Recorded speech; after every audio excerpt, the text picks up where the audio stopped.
Well, good morning, ladies and gentlemen, and welcome to the Arant Family Meeting Room here at Chadwick-Dixon Fieldhouse for this most momentous occasion as we will be introducing our 16th head men's basketball coach here at Delta State. We'd like to thank those people and welcome those people joining us online this morning as we are streaming today's press conference for the welcoming of Coach Mike Nienaber. With that, I'd like to introduce our Director of Athletics and head baseball coach, Coach Mike Kinnison. As a Statesman, again, this past weekend won the GSC championship, and welcome him up to the podium. Thank you. Good morning. Thank you all for coming out on what's kind of a wet morning, but a great morning for us, and I'm really excited to have the opportunity to stand in front of you and introduce to you our next men's basketball coach. I would tell you that this process has been enjoyable in some regards for me, and I think the end result is one I feel very good about. Give you a little bit of timeline into how and when this developed, and I think it's important. I think it'll set the stage for you a little bit to know a little more about the man that we've chosen. April the 4th, the day after Coach Boone announced he was taking another job opportunity, I met with our basketball team, our men's basketball team here at Delta State. Those meetings are always kind of difficult. Transition is not always easy. We know that the coach-player bond can be strong, but what I tried to do in that meeting was give them the assurance that they would get my and our athletic staff's best effort at finding a replacement. Felt like that was the same commitment we needed to make to our community and to our fan base. And I tried to assure them that it would not be something that I would put off until after baseball season or would put on the back burner, but it would be an immediate priority. And hopefully they have seen that in our timeline. I left that meeting with a strong feeling that in our situation we would need stability, and I think that stability for me would come from experience and someone who had done this a little bit and knew what lies ahead. Taking a little bit of time to maybe get my bearings on what we were looking for. There's a lot of things that go into that.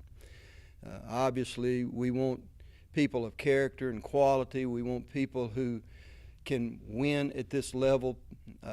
We want people who can motivate their athletes to play with a competitive spirit. And there's a lot that goes into it, And so for me, it was a time to try and organize and think, what am I really looking for? What are we really looking for? And in that process of determining that, there was one guy that stood out to me and one guy that I kind of had my own mind on from the beginning.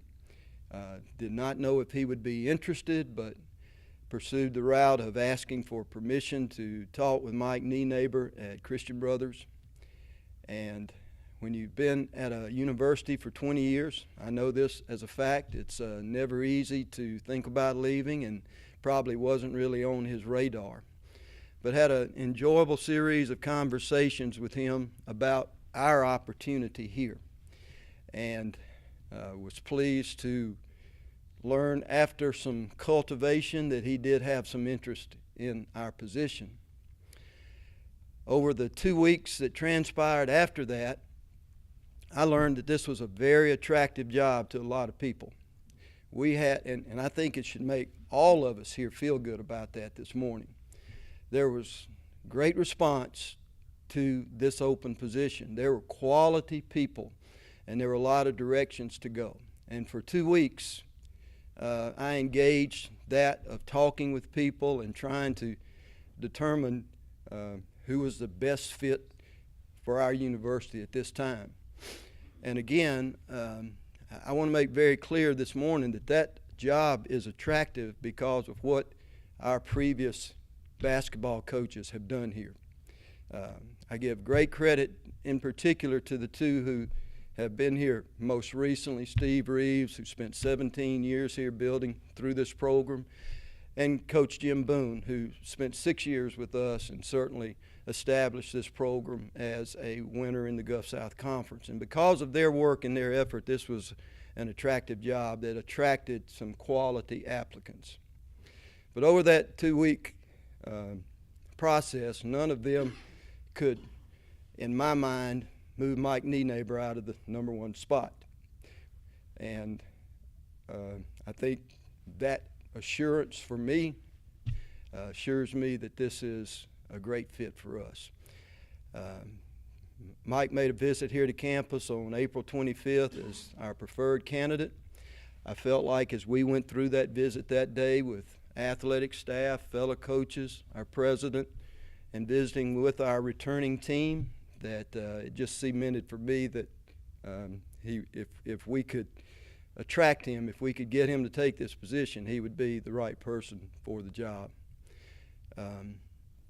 He accepted the job 3 days later on April the 28th, and since that time we've had to wait on the human resource protocols and things that finally did not allow us to actually announce him until this past Monday. But I want you to know that since that time of accepting the job, he's been working for Delta State's basketball program, and he knows what lies ahead. Transition is always difficult, as I said. In time, and I do emphasize in time, I think Mike will be a guy that's a great fit for our program. I think his family, Vicky, Eddie's here with him today. Mike has 2 sons, and they're real people, and I mean that in a very complimentary sense. As I see so many of you here today, I think they'll fit in well in our community, and I know that you'll embrace them and support them. I really want any decision we make here athletically to pass 3 tests, which are important for me. Number 1, does it serve the interest of our student athletes well? I think this one absolutely does.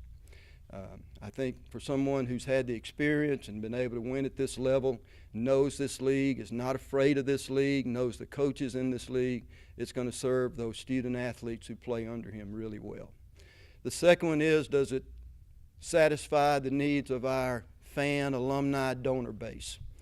I'm certain that this one does. I think when we think about the product we want to put out there for our constituents, I think it will be a good product, and I feel like that checks that for us also. And the third one is that it always fits with what is the general philosophy and image we want of our athletic program. That is character, professionalism, championships. And I feel good about all 3 of those aspects as we work through this decision. Very excited today to introduce to you Mike as our next basketball coach. There are a lot of you, like me, who've watched him work, who've watched him on the opposite end of the court, and know what he can do, and are excited about what he can bring to our university. I'm excited about the fact that you get to meet him today. And, Mike, a lot of us here have admired your work. We've seen you on the other end of that floor in that red sweater vest, and, now we get a chance to see you in green. And I'm actually going to help you a little bit with that wardrobe this morning. I'm going to give you your first one. And it's my pleasure to introduce you as our next basketball coach, Mike Nienaber.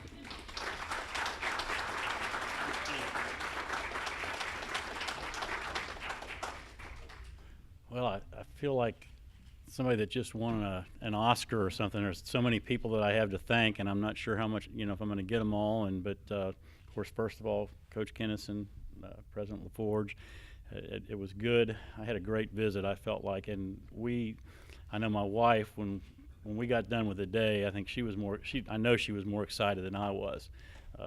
She's a Mississippi girl. The time she spent in Cleveland that day while I was going around campus, she felt very much at home. It brought back, a good, nice-sized town, good southern Mississippi town. So Vicki fell in love with it that day. I do need to say thanks to the folks at Christian Brothers. I mean, they gave me an opportunity there 20 years ago, and it was a great place. I think maybe the best thing I can say about Delta State and Cleveland is it pried me away. It was so good that I left a place that I really love and people that I really love. So, to leave that comfort zone that I was in there was not an easy thing. And I know Coach understood that. We talked about that several times during the process. But there was a draw here that was really attractive to me. It's neat to be in a town where you're the team. I've been playing second fiddle and third fiddle to the Memphis Tigers and the Memphis Grizzlies for 20 years now. And it's nice to be the team. I'm telling that to recruits that I'm talking to. Still, when we would play Memphis up there in our exhibition games and stuff, people would recognize, sometimes we played them tough. Of course, one time we beat them, which was a special night. But the folks in Memphis, that was the only thing we did that year. I mean, we could win the conference. We won the region one year, and it's like, hey, you guys really gave the Tigers a good game this year, and they had no idea. I used to tell people the best thing about my job at CBU, well, I said the worst thing was nobody cared. The best thing was nobody cared because they were never talking about me on the radio talk shows if we blew a lead or something like that, because they were always focused on the Tigers and the Grizzlies. But it is exciting to be in a town that is a good Division II town. So we're excited about that. I also need to thank my family. Vicki's been putting up with me for over 40 years now as a coach's wife, and that's not an easy thing. The ups and downs when you come in after a tough loss. She knows to kind of stay away and keep her space. Also, I need to thank Eddie. Eddie's been sitting on the bench with me for the last 15 years, and I would not be standing here if I hadn't had him. Because, again, one of the advantages to Delta is I have an assistant. People are always amazed when they go, "You guys don't have an assistant, not a full time." And Eddie's basically been volunteering and doing odds and ends and just staying involved with it any way he could the past 15 years. And without that, we would not have accomplished all the things that we accomplished at Christian Brothers these past 15 years. So, again, just so many people that I am grateful to for this opportunity and to be standing here today. I'll tell you, the one thing it has done for me, and since making the decision, there's been some moments where I'm like, I'm a little, when I'm getting around, I'm saying goodbye to people at Christian Brothers. That's really tough, but every time I get focused on what I'm doing here, and I also need to thank John, my assistant. He has been great. I sensed the day I came here 2 weeks ago Thursday and met John, he was on the ball. I mean, he was working to hold things together the best he could until a new coach was here. We're working hard. We've gotten one verbal commitment already from a good player. We've got 3 guys coming in this weekend, and that's a lot of his work. So I'm really excited to have him still on board with us to help with this transition. So again, but what I started to say is that the excitement when I'm talking to kids about Delta State is really got my juices flowing again. I mean, it's been a good jolt for this old guy, and I'm looking forward to it. And I guess you want questions or? Questions? Anyone has questions? Sure. Coach? As far as just talk about a little bit about your coaching philosophies as far as dealing with players and also maybe some of the things you like to implement. Well, I mean, folks that are familiar with us, from a philosophical standpoint, we've been running Princeton offense for pushing 15 years now. It was about 5 or 6 years when I was at Christian Brothers that I decided to go that direction, so there's things about that in the game. Although you can play it quick. I mean, Huntsville's kind of been running that for even longer than that, and they run the floor, and we were actually experimenting with that some this year. So I'm going to continue to look that direction. I told John we need shooters. When you run this stuff, the number one priority is get guys that can shoot. And I guess philosophically, again, my thinking is I can take a guy that's 18 years old that can shoot and is hungry and wants to win, and we can get him to play defense, because defense is heart. It's just want to. There's a lot of kids out there that have a lot of heart that don't have the skills, and if they can have all the heart in the world at 18, 19 years old, if they can't shoot it, you're probably not going to turn them into a shooter at 18, 19 years old. So that's our first priority, is to find guys that can put the ball in the basket. To say simply, I often said up there after games when I'm interviewed up there on the radio and stuff, I'm a great coach when the shots are going in. Like the guys that we had 2 first-team all-conference players this year, and when Joe Larrabee was making shots and Adam D-Ball was making shots, when he was hitting his threes, we were almost impossible to beat. So it definitely, I think it oversimplifies it, but I think sometimes as a coach you got to remind yourself of that. You go home some nights and you lose a tough game and a couple of shots roll off the rim, and you miss a free throw at the wrong time, and it really doesn't change how your kids played. It's just one shot rolled out, or maybe they throw one in off the backboard or something, and it's life. You just got to kind of roll with it. The other thing I would say as far as with the kids, I think almost all the guys that have played for me would tell you that they love playing for me. I'm a player's coach. My guys we have fun. I try to not make it. I can remember at times in college, and I loved the guy that I played for, Doug Hines at Mississippi College. But he was an old Adolph Rupp guy, and we practiced 3 hours every day. It didn't matter. We were going to practice. It didn't matter if it was the first week in October or it was the first week in March. We were going 3 hours, and we went in there. And at times I felt like, where's the time clock? I felt like I did construction work in a lumber yard in the summer when I was in college, and we had to punch that time clock, which made me a better student, because I thought, this is not what I want to do in my life. But there were days when I felt like, when I was going to practice at Mississippi College, that I thought, like, where's the time clock? Man, that 3 hours just wore on you. And that was one of those things that you learn as you're going through. You learn things you want to do from coaches, and you learn things that you don't want to do. And I thought, I want my players to have fun. I want them to come in here loving basketball, enjoying playing, just like we did when we were 10 years old playing in the backyard on the garage. So that it definitely is something that is part of my philosophy.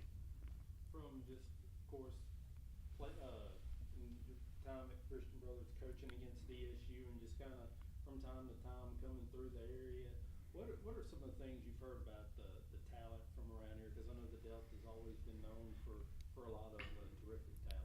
Sure. I mean, and we're going to be open. I mean, I've got that reputation. A couple of folks have already asked me about, all the Cincinnati guys we had at CBU, and it's a connection that I've had, and it's a connection that I'll try to keep going. I tell people the biggest problem is not going to be to get those guys to come to a town the size of Cleveland. A lot of people, their first thought was, well, are they going to go to that little town? They've been coming to Memphis for you. The biggest problem is just 2 hours farther to drive. It's just a little bit farther. But I coached at Bethel College in McKenzie, Tennessee for 16 years before, and I had a lot. And McKenzie makes Cleveland look like New York City. So those guys will come, and my biggest thing I told folks up there already is, if I can get them to visit here, just like when I came to visit here, because it's one of those things as a visiting coach, you come in, you're rolling to town, you get out of the bus outside the Coliseum, you walk in, you play, pizza's delivered, you get back on the bus and you drive out, and you really don't notice a whole lot. You just play the game and go. And that was a fun thing about 2 weeks ago when Vicki and I got to spend some time and got to drive around, see the downtown, and some of that stuff. It's really something that I've always liked. Our girls coach, Sarah Condor, when we'd be riding around different leagues in the Gulf South, we would always comment, she's a good old Southern girl, small town, in Tennessee. And a lot of times we'd drive through towns like Cleveland when you just happen to be going through, and we'd always say, I love towns like this. You know, we go through the holidays and the Christmas lights are up, and, you know, I've always loved those little towns like that. And there's some like, you know, Hamilton, Ohio is that way. There's a lot of places like that, but it's just got that good feel. And I think guys will do that. But that said, I don't care where they're from. If they fit what we do and they fit my style of play, I just want the best players we can get. And, you know, and obviously kids that are closer are going to be easier to attract if they've grown up in the area and are familiar with Delta State, as they obviously are around here. You know, I'm definitely open. You know, I mean, again, we're going to look for the best, and right now we're in that mode right now. We're trying to find, you know, because we do have a lot of spots to fill right now, but we're working on it. We've been working on it now for almost 2 weeks since I agreed to it verbally that I was coming. How difficult of a decision was it for you to make? I know you had 3 days after interviewing for the position, meeting with Coach Kinnison, but was there any hesitation at all, or was it kind of like a no-brainer for you after your interview? Yeah. Talk about well, into that decision right. process. Yeah, and the 3 days, I mean, I kind of sensed with talking to Coach Kinnison, I kind of felt like, you know, unless I came down and really did a bad job that day, I felt like I was going to get the job. So I knew, I felt like I was having to process that possibility for at least a week or two before I came down, probably a week and a half before I came down, that I felt like it was heading that way. And again, it was, you know, again, it's hard to leave a place where you've been happy and comfortable for 20 years.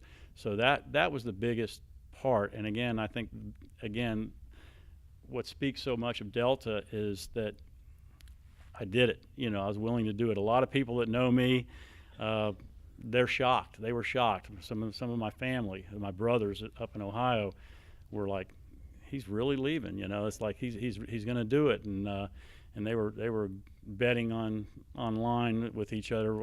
We do text messages often during Reds games. We're watching. I grew up in Cincinnati in the 70s, and one of the things that Coach and I think, you know, we're kind of on the same wavelength. I told him one of the first phone calls, I'm a baseball guy first. I grew up in Cincinnati, Ohio in the 1960s and 70s. I grew up with Johnny Bench and Pete Rose and Joe Morgan. That's my first love.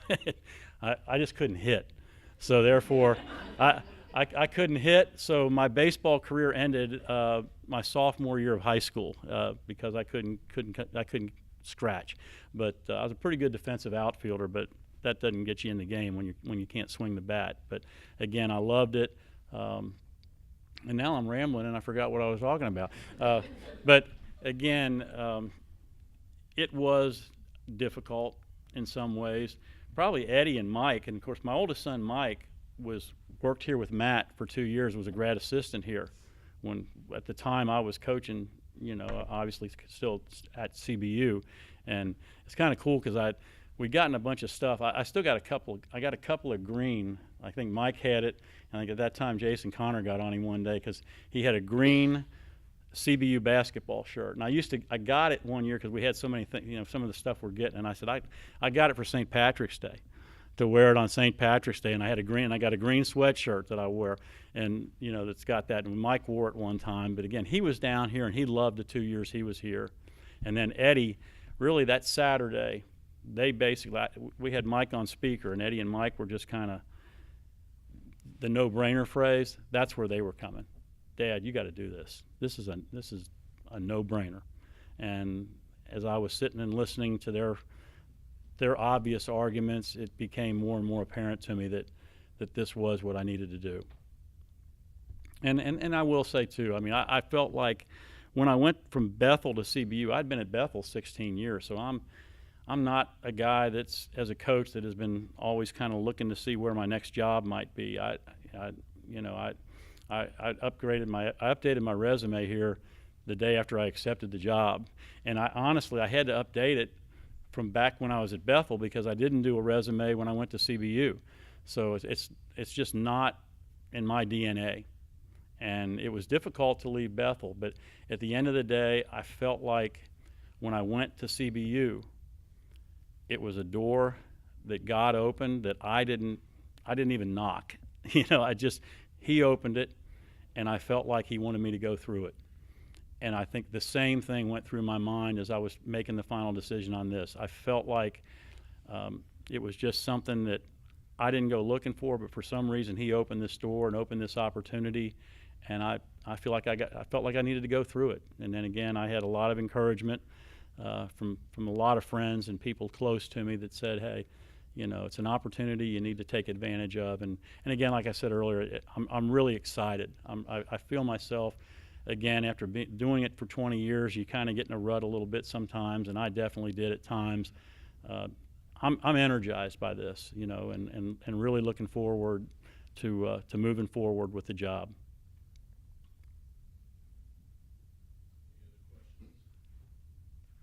Congratulations, Coach, and thank you for the sermon.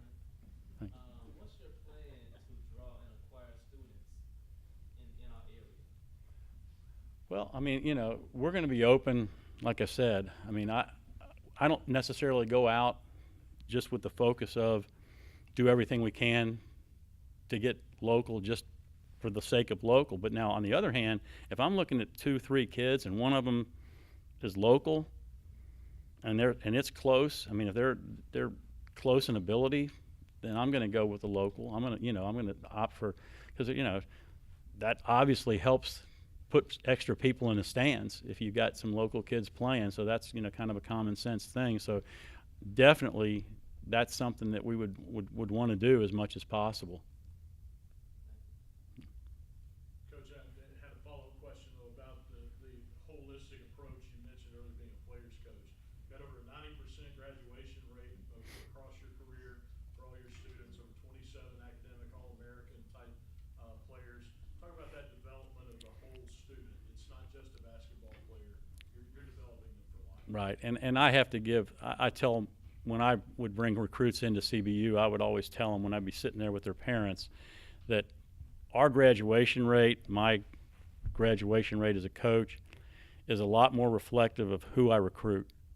That those parents have done the job, and we try to get those kind of kids where we're not going to have to be constantly worried about, are they going to go to class, are they going to do this or do that. I think it starts with what you're looking for up front. And so that's a big part of it is just who you bring in. And I get frustrated sometimes because, like, the graduation rate, I think it's even closer to 100, but I always fuss about the graduation rates in NCAA. We had a kid that we got from St. Benedict High School there in Memphis, really like a 4.0 student, and his dad taught at the Naval Academy. And 2 years into his CBU career, he was a scholarship kid and was a pretty good player, and had played a good bit his sophomore year, and he decided he was going to transfer to the Naval Academy. So he's going to the Naval Academy. His dad teaches there. He wound up graduating from the Naval Academy. So obviously this is a good kid. He counts against our graduation rate. This kid had a 4.0, graduated from Annapolis, and counted against our graduation rate, which has been a pet peeve of mine with the NCAA, how they do that for my entire time there, because I've had a couple of kids like that over the years, and once in a while you have one transfer. Had one transfer to Ohio State, and they graduate. They go and graduate, but you bring them in as freshmen, and they stay with you for 2 years. You don't want them to leave, but they do, and those are some of the ones that have dinked me on the graduation rate. Now, we've had a couple that got to the point and needed 3 more hours or 6 more hours, and for some reason or other didn't do it, but it's important, but again, like I say, I give my parents, the players that I've coached over the years, I give them the credit, because those kids, when we get them, they're wired. They're going to graduate from any place they go, because that's who we're looking to recruit. When the red flags are there academically, while we're recruiting, I'm usually going to back away. I wouldn't say that I would always do it, but I'm usually going to back away on that, because in the long run, it just, and it just doesn't, to me, it just doesn't work in the long run. Any other questions? Thank you. Thank you.